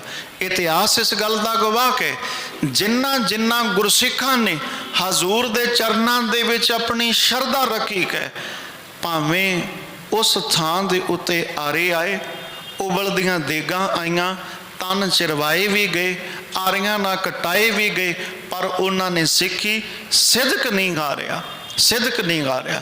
ਐਸਾ ਪ੍ਰੇਮ ਉਹਨਾਂ ਦਾ ਗੁਰੂ ਦੇ ਨਾਲ ਪੈ ਜਾਂਦਾ ਹੈ ਜੀ। ਮਨ ਬਾਂਛਤ ਕੋ ਦੇਤ ਗੁਰੂ ਜਸ ਧਰੇ ਪ੍ਰੇਮ ਕਰ ਰੂਪ ਜੋ ਧਿਆਨ। ਐਸੇ ਮਹਾਨ ਪੁਰਖ ਜਿਹੜੇ ਨੇ ਮਨ ਬਾਂਛਤ, ਮਨ ਬਾਂਛਤ ਦਾ ਅਰਥ ਹੈ ਜੋ ਮਨ ਦੀ ਇੱਛਾ ਹੈ। ਕੋਈ ਗੁਰੂ ਨਾਨਕ ਦਾ ਘਰ ਐਸੀ ਚੀਜ਼, ਐਸੀ ਸ਼ੈ ਤੇ ਨਹੀਂ ਨਾ ਕਿ ਬੰਦਾ ਆਵੇ, ਮੰਗ ਰੱਖੇ ਤੇ ਪੂਰੀ ਹੋ ਜਾਵੇ। ਬੇਨਤੀ ਨੂੰ ਧਿਆਨ ਨਾਲ ਸੁਣਨਾ, ਸਤਿਗੁਰੂ ਜੀ ਦਇਆ ਰਹਿਮਤ ਕਰਨ, ਕਿਉਂਕਿ ਮਸਲਾ ਇਹ ਨਹੀਂ ਕਿ ਸ਼ਰਧਾ ਟੁੱਟੇ, ਮਸਲਾ ਇਹ ਹੈ ਕਿ ਸਤਿਗੁਰੂ ਕਹਿ ਕੀ ਰਹੇ ਨੇ, ਕਿਤੇ ਅਸੀਂ ਗਲਤ ਤੇ ਨਹੀਂ ਸੁਣ ਰਹੇ। ਜਿੱਥੇ ਇਸ ਚੀਜ਼ ਨੂੰ ਬਿਆਨ ਕੀਤਾ, ਇੱਥੇ ਹੈ ਕਿ ਉਹਨਾਂ ਦੇ ਮਨ ਦੀ ਇੱਛਾ ਜਿਹੜੀ ਹੈ, ਜੋ ਮੰਗਦੇ ਨੇ ਉਹ ਮਿਲ ਜਾਂਦਾ ਹੈ, ਜੋ ਮੰਗਦੇ ਨੇ ਉਹ ਮਿਲ ਜਾਂਦਾ ਹੈ। ਤੇ ਸੱਚ ਪੁੱਛੋ ਤੇ ਮਾਲਕ ਰਹਿਮਤ ਕਰਨ। ਗਊ ਨੂੰ ਕੀ ਚਾਹੀਦਾ ਹੈ?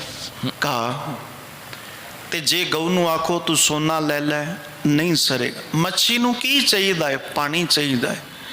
ਜੇ ਮੱਛੀ ਨੂੰ ਆਖੇ ਤੈਨੂੰ ਰਾਜਨੀਤੀ ਲੀਡਰ ਬਣਾ ਦਿੰਦੇ ਹਾਂ, ਤਖਤ ਦੇ ਉੱਤੇ ਬਿਠਾ ਦਿੰਦੇ ਹਾਂ, ਅਸੀਂ ਸਾਰੀ ਤੇਰੇ ਅਧੀਨ ਹੋ ਜਾਵਾਂਗੇ, ਨਹੀਂ, ਕੰਮ ਨਹੀਂ ਚੱਲੇਗਾ।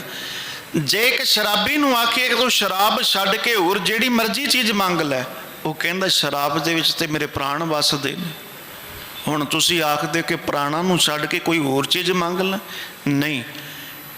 ਜਿਹੜੇ ਪਰਮਾਤਮਾ ਦੇ ਪਿਆਰੇ ਨੇ ਨਾ, ਪਿਆਰੇ ਰੱਬ ਨੂੰ ਚਾਹਣ ਵਾਲੇ, ਬੰਦਗੀ ਕਰਨ ਵਾਲੇ, ਉਹ ਪਹਿਲਾਂ ਇਹਨਾਂ ਬਚਨਾਂ ਨੂੰ ਤੇ ਸਮਝ ਲਈਏ। ਰੱਬ ਨੂੰ ਚਾਹਣ ਵਾਲੇ ਉਹ ਸਾਡੇ ਵਰਗੇ ਨਹੀਂ, ਜਿਨ ਮਨ ਹੋਰ ਮੁਖ ਹੋਰ ਕਾਂਡੇ ਕਚਿਆ। ਗੁਰੂ ਕੋਲ ਆ ਕੇ ਮੰਗਦੇ ਆ ਜੀ ਨਾਮ ਦੀ ਦਾਤ ਮੰਗ, ਕਿਰਪਾ ਰਹਿਮਤ ਕਰਨੀ। ਪਹਿਲੀ ਗੱਲ ਤੇ ਸਾਡੇ ਬਚਨ ਨਹੀਂ, ਅਸੀਂ ਨਾਮ ਦੀ ਦਾਤ ਮੰਗਦੇ ਉਦੋਂ ਜਦੋਂ ਦੁਨੀਆ ਦੇ ਸੁੱਖ ਪਹਿਲਾਂ ਮੰਗ ਲਈਏ। ਦੁਨੀਆ ਦੇ ਸੁੱਖ ਮੰਗ ਕੇ ਅਖੀਰ ਦੇ ਵਿੱਚ ਆਖਦੇ ਜੀ ਨਾਮ ਦੀ ਦਾਤ। ਉਹ ਬਸ ਨਾਮ ਦੀ ਦਾਤ ਤੇ ਇਦਾਂ ਨਾ ਜਿਵੇਂ ਬਚਿਆ ਕੁਚਿਆ ਦੇਣਾ ਹੋਵੇ ਕਿਸੇ ਨੂੰ, ਨਹੀਂ। ਨਾਮ ਦੀ ਦਾਤ ਸਭ ਤੋਂ ਪਹਿਲਾਂ ਮੰਗਿਆ ਕਰੋ, ਸਭ ਤੋਂ ਪਹਿਲਾਂ ਹੱਥ ਜੋੜਿਆ ਕਰੋ ਉਹਦੇ ਅੱਗੇ, ਮਾਲਕ ਦੇ ਅੱਗੇ। ਗੱਲ ਫਿਰ ਇੱਛਾ ਕੀ ਹੈ? ਭਗਤ ਕੀ ਹੈ? ਭਗਤ ਹੈ ਜਿਹੜਾ ਪਰਮਾਤਮਾ ਦੇ ਨਾਲ ਪ੍ਰੇਮ ਕਰਦਾ ਹੈ। ਤੇ ਜਿਸ ਚੀਜ਼ ਦੇ ਨਾਲ ਪ੍ਰੇਮ ਹੋਵੇ, ਉਸ ਚੀਜ਼ ਤੋਂ ਉਲਟ ਦੁਨੀਆ ਦੀ ਸਾਰੀਆਂ ਨਿਆਮਤਾਂ ਰੱਖੀਆਂ ਜਾਣ ਤੇ ਆਖਿਆ ਜਾਵੇ ਕੀ ਚਾਹੀਦਾ ਹੈ, ਤੇ ਸੱਚ ਜਾਣਿਓ ਪਰਮਾਤਮਾ ਦਾ ਭਗਤ ਸਾਰੀਆਂ ਚੀਜ਼ਾਂ ਨੂੰ ਲੱਤ ਮਾਰ ਕੇ ਆਪਣੇ ਪਿਆਰੇ ਦੇ ਕੋਲ ਚਲਾ ਜਾਂਦਾ ਹੈ। ਇਹੀ ਉਹਦੀ ਇੱਛਾ ਹੈ। ਸਾਹਿਬ ਗੁਰਦੇਵ ਮਹਾਰਾਜ ਜੀ ਆਖਦੇ ਨੇ, ਮਨ ਬਾਂਛਤ ਕੋ ਦੇਤ ਗੁਰੂ। ਮਨ ਬਾਂਛ, ਜੋ ਮਨ ਲੋਚਦਾ ਹੈ। ਮਨ ਕੀ ਲੋਚਦਾ ਹੈ? ਪਰਮਾਤਮਾ ਦੇ ਨਾਲ ਮਿਲਾਪ, ਪਰਮਾਤਮਾ ਦੇ ਦਰਸ਼ਨ, ਗੁਰੂ ਦਾ ਜਸ। ਫਿਰ ਇਹ ਚੀਜ਼ ਉਹਨਾਂ ਨੂੰ ਸਹਿਜੇ ਪ੍ਰਾਪਤ ਹੋ ਜਾਂਦੀ ਹੈ ਜੀ। ਅਸ ਕੋ ਵਸਤ ਜੋ ਹਾਥ ਨ ਆਵੈ, ਪਾਠ ਕਰੇ ਸ੍ਰੀ ਗ੍ਰੰਥ ਮਹਾਨ। ਸਤਿਗੁਰੂ ਜੀ ਆਖਦੇ ਨੇ ਕਿ ਕੌਣ ਨਹੀਂ ਹੱਥ ਆਉਂਦਾ, ਕਿਉਂਕਿ ਇੱਥੇ ਕਵੀ ਰਾਜ ਸੰਤੋਖ ਸਿੰਘ ਜੀ ਨੇ ਆਖਿਆ, ਜਿਹੜੀ ਚੀਜ਼ ਤੁਹਾਡੇ ਹੱਥ ਨਹੀਂ ਆਉਂਦੀ ਪਰ ਗੁਰੂ ਦਾ ਜਸ ਗਾਇਨ ਕੀਤਿਆਂ ਉਹ ਵੀ ਹੱਥ ਆ ਜਾਂਦੀ ਹੈ। ਨਾ ਤੂੰ ਆਵੇਂ ਵਸ ਵੇਦ ਪੜਾਵਣੇ, ਉਹ ਪਰਮਾਤਮਾ ਵੇਦ ਪੜਾਉਣ ਦੇ ਨਾਲ ਵੀ ਵਸ ਦੇ ਵਿੱਚ ਨਹੀਂ ਆਉਂਦਾ। ਉਹ ਪਰਮਾਤਮਾ ਧਰਤੀ ਧਾਉਣ ਦੇ ਨਾਲ ਵੀ ਵਸ ਦੇ ਵਿੱਚ ਨਹੀਂ ਆਉਂਦਾ। ਤੇ ਸਾਹਿਬ ਗੁਰਦੇਵ ਮਹਾਰਾਜ ਜੀ ਦੀ ਬਾਣੀ ਕਹਿੰਦੀ ਹੈ, ਨਾ ਤੂੰ ਆਵੇਂ ਵਸ ਬਹੁਤ ਕਿਣਾਵਣੇ, ਨਾ ਤੂੰ ਆਵੇਂ ਵਸ ਵੇਦ ਪੜਾਵਣੇ। ਕੋਈ ਬੰਦਾ ਝੂਠਾ ਉੱਪਰੋਂ ਹੀ ਰੋਲਾ ਪਾਈ ਜਾਵੇ, ਰੋਈ ਜਾਵੇ ਕਿ ਮੈਨੂੰ ਪਰਮਾਤਮਾ ਦਰਸ਼ਨ ਦੇ, ਦਰਸ਼ਨ ਦੇ, ਪਰ ਪਰਮਾਤਮਾ ਤੇ ਜਾਣਦਾ ਅੰਦਰ ਚਾਹ ਹੈ ਕਿ ਨਹੀਂ। ਵਸ ਨਹੀਂ ਆਉਂਦਾ। ਨਾ ਤੀਰਥਾਂ ਦੇ ਉੱਤੇ ਨਹਾ ਕੇ ਵਸ ਆਉਂਦਾ ਹੈ, ਨਾ ਧਰਤੀ ਘੁੰਮ ਕੇ ਆਉਂਦਾ ਹੈ, ਤੇ ਨਾ ਹੀ ਬਹੁਤਾ ਦਾਨ ਦਿੱਤੇ ਹੁੰਦਾ ਹੈ, ਨਾ ਹੀ ਬਹੁਤੀ ਸਿਆਣਪ ਦੇ ਨਾਲ ਪਰਮਾਤਮਾ ਵਸ ਆਉਂਦਾ ਹੈ। ਵਸ ਕਿਵੇਂ ਆਉਂਦਾ ਹੈ? ਬਸ ਤੂੰ ਭਗਤਾਂ ਕੇ ਵਸ ਅਗਮ ਅਗੋਚਰਾ। हे ਮੇਰੇ ਵਾਹਿਗੁਰੂ ਜੀ, ਜਿਹੜੇ ਪਰਮਾਤਮਾ ਦੀ ਬੰਦਗੀ ਕਰਨ ਵਾਲੇ ਨੇ, ਤੂੰ ਉਹਨਾਂ ਦੇ ਵਸ ਵਿੱਚ ਹੈ ਜੀ। ਸਭਾ ਲੱਗੀ ਸ੍ਰੀ ਅਰਜਨ ਜੀ, ਤਬ ਲੱਦੇ ਕੀ ਉਪਮਾ ਬੜ ਕੀਨ। ਭਰੀ ਸਭਾ ਦੇ ਅੰਦਰ ਸਤਿਗੁਰੂ ਜੀ ਨੇ, ਗੁਰੂ ਅਰਜਨ ਦੇਵ ਪਾਤਸ਼ਾਹ ਜੀ ਨੇ ਭਾਈ ਲੱਦਾ ਜੀ ਦੀ ਜਿਹੜੀ ਵਡਿਆਈ ਹੈ, ਸ਼ੋਭਾ ਹੈ, ਉਹ ਕੀਤੀ ਹੈ ਜੀ। ਧੰਨ ਸਿੱਖਿਆ ਪੁਨ ਪਰਉਪਕਾਰੀ, ਪਰਹਿਤ ਜਿਨਹੂ ਲਾਜ ਤਜ ਦੀਨ। ਸਤਿਗੁਰੂ ਜੀ ਫਰਮਾਉਂਦੇ ਨੇ ਕਿ ਭਾਈ ਲੱਦਾ ਜੀ ਬਹੁਤ ਵੱਡੇ ਪਰਉਪਕਾਰੀ ਨੇ, ਜਿਨ੍ਹਾਂ ਨੇ ਪਰਉਪਕਾਰ ਕਮਾਉਣ ਦੇ ਲਈ ਸੰਸਾਰ ਦੀ ਲੱਜਾ ਇੱਕ ਪਾਸੇ ਰੱਖ ਦਿੱਤੀ ਹੈ ਜੀ। ਕਰ ਨਾ ਸਕੇ ਕੋ ਕਰਿਓ ਸੋ ਐਸੀ, ਜਾਣੇ ਭੈ ਰਬਾਬੀ ਦੀਨ। ਭਾਈ ਲੱਦਾ ਜੀ, ਤੁਸੀਂ ਉਹ ਕਾਰਜ ਕੀਤਾ ਹੈ ਜਿਹੜਾ ਕਾਰਜ ਕੇਵਲ ਤੁਸੀਂ ਕਰ ਸਕਦੇ ਸੀ, ਤੁਹਾਡੇ ਤੋਂ ਬਗੈਰ ਹੋਰ ਕੋਈ ਕਰ ਨਹੀਂ ਸੀ ਸਕਦਾ। ਤੁਸੀਂ ਇਹਨਾਂ ਰਵਾਬੀਆਂ ਦੀ, ਇਹਨਾਂ ਰਾਗੀਆਂ ਦੀ ਪਤ ਲਾਜ ਰੱਖ ਲਈ ਹੈ ਜੀ। ਦਵੈਪੁਰ ਬਿਖੈ ਕੁਬੇਖ ਦਿਖਾਇਓ, ਅਰਜ ਗੁਜ਼ਾਰ ਕੀਏ ਦੁਖਹੀਨ। ਸਾਹਿਬ ਗੁਰਦੇਵ ਪਾਤਸ਼ਾਹ ਜੀ ਦੋਹਾਂ ਨਗਰਾਂ ਦੇ ਵਿੱਚ ਆਪਣੇ ਭੈੜੇ ਭੇਸ ਅਤੇ ਰੂਪ ਨੂੰ ਵਿਖਾਇਆ ਤੇ ਬੇਨਤੀ ਕਰਕੇ ਉਹਨਾਂ ਦੇ ਦੁੱਖ ਨੂੰ ਦੂਰ ਕੀਤਾ। ਭਾਈ ਸੱਤਾ ਤੇ ਬਲਵੰਡ ਦੀ ਸਤਿਗੁਰੂ ਜੀ ਗੱਲ ਕਰ ਰਹੇ ਨੇ ਕਿ ਇਤਨਾ ਭੈੜਾ ਰੂਪ ਇਹਨਾਂ ਦਾ ਬਣ ਚੁੱਕਾ ਸੀ, ਪਰ ਫਿਰ ਵੀ ਉਹਨਾਂ ਦੀ ਭੁੱਲ ਬਖਸ਼ਾਉਣ ਦੇ ਲਈ ਭਾਈ ਲੱਦਾ ਜੀ ਨੇ ਆਪਣੇ ਮੁਖ ਦੇ ਉੱਤੇ ਕਾਲਖ ਜਿਹੜੀ ਹੈ ਪਹੁੰਚੀ ਏ ਤੇ ਕਾਲਖ ਪਹੁੰਚ ਕੇ ਖੋਤੇ ਉੱਤੇ ਬੈਠੇ ਨੇ। ਸਾਰੇ ਨਗਰ ਦੇ ਵਿੱਚ ਘੁੰਮੇ ਨੇ, ਇਹ ਨਹੀਂ ਦੇਖਿਆ ਕਿ ਲੋਕ ਕੀ ਕਹਿਣਗੇ, ਇਹ ਵੀ ਨਹੀਂ ਆਖਿਆ ਕਿ ਮੇਰੀ ਇੱਜ਼ਤ ਤੇ ਪੱਤ ਦਾ ਕੀ ਹੋਵੇਗਾ। ਬਸ ਇੱਕੋ ਹੀ ਸੋਚ ਸੀ, ਜੇ ਮੇਰੇ ਮੁਖ ਦੇ ਉੱਤੇ ਕਾਲਖ ਪਹੁੰਚੀਆਂ, ਕਾਲਖ ਮਿਲਿਆ, ਇਹਨਾਂ ਦੇ ਗੁਨਾਹ ਬਖਸ਼ੇ ਜਾਂਦੇ ਨੇ ਤੇ ਮੈਂ ਇਹ ਉਪਕਾਰ ਕਰਨ ਦੇ ਲਈ ਵੀ ਤਿਆਰ ਹਾਂ। ਇਤਨੇ ਵੱਡੇ ਇਹ ਮਹਾਨ ਯੋਧੇ ਹਨ ਜੀ। ਸਾਰ ਮਹਾ ਸਿਮਰਨ ਸਤਨਾਮੁ ਕਾਰ ਮਹਾ ਕਰਬੇ ਉਪਕਾਰ। ਜੇ ਮਹਾਨਤਾ ਦੀ ਗੱਲ ਪੁੱਛੀਏ, ਪਰਮਾਤਮਾ ਦਾ ਨਾਮ ਲੈਣਾ, ਨਾਮ ਜਪਣਾ, ਨਾਮ ਧਿਆਉਣਾ, ਇਹ ਸਭ ਤੋਂ ਵੱਡੀ ਕਾਰਕ ਹੈ, ਸਭ ਤੋਂ ਵੱਡਾ ਇਹ ਸਿਮਰਨ ਹੈ। ਤੇ ਹਜ਼ੂਰ ਆਖਦੇ ਨੇ ਕਿਸੇ ਉੱਤੇ ਪਰਉਪਕਾਰ ਕਰਨਾ, ਭਲਾ ਕਰਨਾ, ਇਹ ਗੁਰਸਿੱਖੀ ਦੀ ਮੱਤ ਹੈ ਜੀ। ਇਨ ਦੋਨੋਂ ਬਿਨ ਮਾਨੁਖ ਤਨ ਤਿਕ ਸਮੂਹ ਬਿਤਾਵੇ ਲਖੇ ਨਾ ਸਾਰ। ਇਹਨਾਂ ਦੋਨਾਂ ਤੋਂ ਬਗੈਰ ਜਿਹੜਾ ਮਨੁੱਖ ਦਾ ਤਨ ਹੈ, ਸਾਹਿਬ ਜੀ ਨੇ ਆਖਿਆ ਪਸ਼ੂਆਂ ਦੀ ਨਿਆਈ ਹੈ, ਉਹ ਕੇਵਲ ਤੇ ਕੇਵਲ ਆਪਣਾ ਸਮਾਂ ਬਤੀਤ ਕਰ ਰਿਹਾ ਹੈ, ਸਮਾਂ ਗੁਜ਼ਾਰ ਰਿਹਾ ਹੈ, ਹੋਰ ਕੁਝ ਨਹੀਂ ਖਟਦਾ। ਇਦਾਂ ਸਤਿਗੁਰੂ ਜੀ ਫਰਮਾਉਂਦੇ ਹਨ ਜੀ। ਪੂਛ ਸਿੰਘ ਬਿਨ ਪਸ਼ੂ ਜਨਮ ਤਿਨ ਆਏ ਬਾਦ ਬੀਜ ਸੰਸਾਰ। ਸਤਿਗੁਰੂ ਜੀ ਆਖਦੇ ਨੇ ਕਿ ਜਿਵੇਂ ਪਸ਼ੂ ਸਿੰਘਾਂ ਤੇ ਪੂਛ ਤੋਂ ਬਗੈਰ ਹੋਵੇ ਤੇ ਦੇਖੋ ਕਿੱਡਾ ਭੈੜਾ ਲੱਗਦਾ ਹੈ, ਇਸੇ ਢੰਗ ਦੇ ਨਾਲ ਜਿਹੜਾ ਮਨੁੱਖ ਨਾਮ ਤੋਂ ਹੀ ਨਾ ਹੋਵੇ, ਪਰਉਪਕਾਰ ਤੋਂ ਹੀ ਨਾ ਹੋਵੇ, ਸਤਿਗੁਰੂ ਜੀ ਆਖਦੇ ਨੇ ਰੱਬ ਨੂੰ ਉਹ ਵੀ ਬਹੁਤ ਭੈੜਾ ਲੱਗਦਾ ਕਿ ਜੀ। ਅੰਤ ਸਮੇਂ ਜਮ ਦੂਤ ਗਹਿ ਦਿੜ ਝੂਰਤ ਗਮਨੈ ਦਵਾ ਕਰ ਝਾਰ। ਜਿਹੜੇ ਰੱਬ ਦੇ ਨਾਲੋਂ ਟੁੱਟ ਜਾਂਦੇ ਨੇ, ਪਰਮਾਤਮਾ ਦੇ ਨਾਲੋਂ ਟੁੱਟ ਜਾਂਦੇ ਨੇ, ਸੱਚ ਹੈ ਸਾਹਿਬ ਜੀ ਆਖਦੇ ਨੇ ਉਹ ਜਮਾਂ ਦੇ ਵਸ ਪੈ ਜਾਂਦੇ ਨੇ ਤੇ ਉਹਨਾਂ ਨੂੰ ਦੁੱਖ ਸਹਾਰਨਾ ਪੈਂਦਾ ਹੈ। ਤੇ ਸਤਿਗੁਰੂ ਗੁਰਦੇਵ ਮਹਾਰਾਜ ਜੀ ਆਖਦੇ ਨੇ ਜਿਵੇਂ ਜਵਾਰੀ ਜੂਆ ਖੇਡਦੇ ਨੇ ਤੇ ਸਭ ਕੁਝ ਹਾਰ ਕੇ ਚਲੇ ਜਾਂਦੇ ਨੇ ਨਾ, ਇਸ ਢੰਗ ਦੇ ਨਾਲ ਉਹ ਮਨੁੱਖ ਇਥੋਂ ਖਾਲੀ ਹੱਥ ਚਲੇ ਜਾਂਦੇ ਹਨ ਜੀ। ਪੁੰਨ ਦਾਨ ਤਪ ਮਖ ਕੋ ਕਰਬੋ ਹੋਤ ਨ ਪਰਉਪਕਾਰ ਸਮਾਨ। ਸਾਹਿਬ ਗੁਰਦੇਵ ਮਹਾਰਾਜ ਜੀ ਆਖਦੇ ਨੇ ਜਿਹੜਾ ਪਰਉਪਕਾਰ ਹੈ ਨਾ, ਪਰਉਪਕਾਰ ਭਾਵੇਂ ਦੁਨੀਆ ਦੇ ਅੰਦਰ ਜਿੰਨਾ ਮਰਜ਼ੀ ਪੁੰਨ ਦਾਨ ਕੀਤਾ ਜਾਵੇ, ਬੇਨਤੀ ਨੂੰ ਧਿਆਨ ਨਾਲ ਸਮਝਿਓ ਜੇ, ਪੁੰਨ ਦਾਨ ਜਿੰਨਾ ਮਰਜ਼ੀ ਕੀਤਾ ਜਾਵੇ ਪਰ ਪਰਉਪਕਾਰ ਦੀ ਬਰਾਬਰੀ ਨਹੀਂ ਕਰਦਾ। ਪਰਉਪਕਾਰ ਜਿਹੜਾ ਹੈ ਉਹਦੀ ਬਰਾਬਰੀ ਨਹੀਂ ਕਰਦਾ। ਧੰਨ ਗੁਰੂ ਅਰਜਨ ਦੇਵ ਮਹਾਰਾਜ ਜੀ ਕਹਿ ਰਹੇ ਨੇ ਕਿ ਮਨੁੱਖ ਜਦੋਂ ਮਰਨ ਤੋਂ ਬਾਅਦ ਮਰ ਜਾਂਦਾ ਕਿ ਤੇ ਲੋਕ ਪਿੱਛੇ ਪਰਿਵਾਰ ਦੇ ਦਾਨ ਪੁੰਨ ਕਰਦੇ ਨੇ, ਉਹਦੇ ਪਰਥਾਏ, ਪਰ ਸਾਹਿਬ ਜੀ ਆਖਦੇ ਨੇ ਦੂਜੇ ਪਾਸੇ ਕਿਸੇ ਦੇ ਉੱਤੇ ਪਰਉਪਕਾਰ ਕਰ ਦੇਣਾ, ਉਹ ਪੁੰਨ ਦਾਨ ਉਸ ਪਰਉਪਕਾਰ ਦੀ ਬਰਾਬਰੀ ਨਹੀਂ ਕਰਦਾ। ਇਦਾਂ ਸਤਿਗੁਰੂ ਗੁਰਦੇਵ ਮਹਾਰਾਜ ਜੀ ਨੇ ਬਚਨ ਆਖੇ ਨੇ। ਦੇਖਾਂਗੇ ਗੁਰੂ ਕੇ ਸਵਾਰਿਓ ਕਿਸ ਢੰਗ ਦੇ ਨਾਲ ਫਿਰ ਮੇਰੇ ਸਤਿਗੁਰੂ ਗੁਰਦੇਵ ਮਹਾਰਾਜ ਜੀ ਇਹਨਾਂ ਨੂੰ ਭਾਈ ਸੱਤਾ ਤੇ ਭਾਈ ਬਲਵੰਡ ਜੀ ਨੂੰ ਮੁੜ ਕੇ ਹਰਮੰਦਰ ਸਾਹਿਬ ਦੇ ਅੰਦਰ ਇਹ ਕੀਰਤਨ ਕਰਨਗੇ, ਗੁਰੂ ਦਾ ਜਸ ਗਾਇਨ ਕਰਨਗੇ ਤੇ ਦੂਜੇ ਪਾਸੇ ਧੰਨ ਗੁਰੂ ਅਰਜਨ ਦੇਵ ਪਾਤਸ਼ਾਹ ਜੀ ਭਾਈ ਗੁਰਦਾਸ ਜੀ ਤੋਂ ਜੋ ਬਾਣੀ ਲਿਖਾਣ ਦਾ ਕਾਰਜ ਹੈ ਉਹ ਨਿਰੰਤਰ ਜਾਰੀ ਰੱਖਣਗੇ। ਇਹ ਜਿਹੜੀਆਂ ਵਿਚਾਰਾਂ ਨੇ ਕੱਲ ਰਾਤਰੀ ਦੇ ਦੀਵਾਨਾਂ ਦੇ ਵਿੱਚ ਸਰਵਣ ਕਰਾਂਗੇ। ਅੱਜ ਇਤਨੀਆਂ ਬੇਨਤੀਆਂ ਪ੍ਰਵਾਨ ਕਰਨੀਆਂ ਮੇਰੇ ਸਾਹਿਬ ਜੀ ਦੇ ਘਰ ਦੀਆਂ ਮੌਲਕ ਵਿਚਾਰਾਂ ਕਰਦਿਆਂ ਤੋਂ ਇੱਕ ਨਹੀਂ ਅਨੇਕ ਪ੍ਰਕਾਰ ਦੀਆਂ ਭੁੱਲਾਂ ਗਲਤੀਆਂ ਤਰੁੱਟੀਆਂ ਰਹਿ ਗਈਆਂ, ਘੋਵਣ ਗਈਆਂ। ਗੁਰੂ ਅਤੇ ਗੁਰੂ ਦੀ ਸੰਗਤ ਬਖਸ਼ਣ ਯੋਗ ਹੈ, ਅਸੀਸ ਬਖਸ਼ਣੀ। ਵਾਹਿਗੁਰੂ ਜੀ ਕਾ ਖਾਲਸਾ, ਵਾਹਿਗੁਰੂ ਜੀ ਕੀ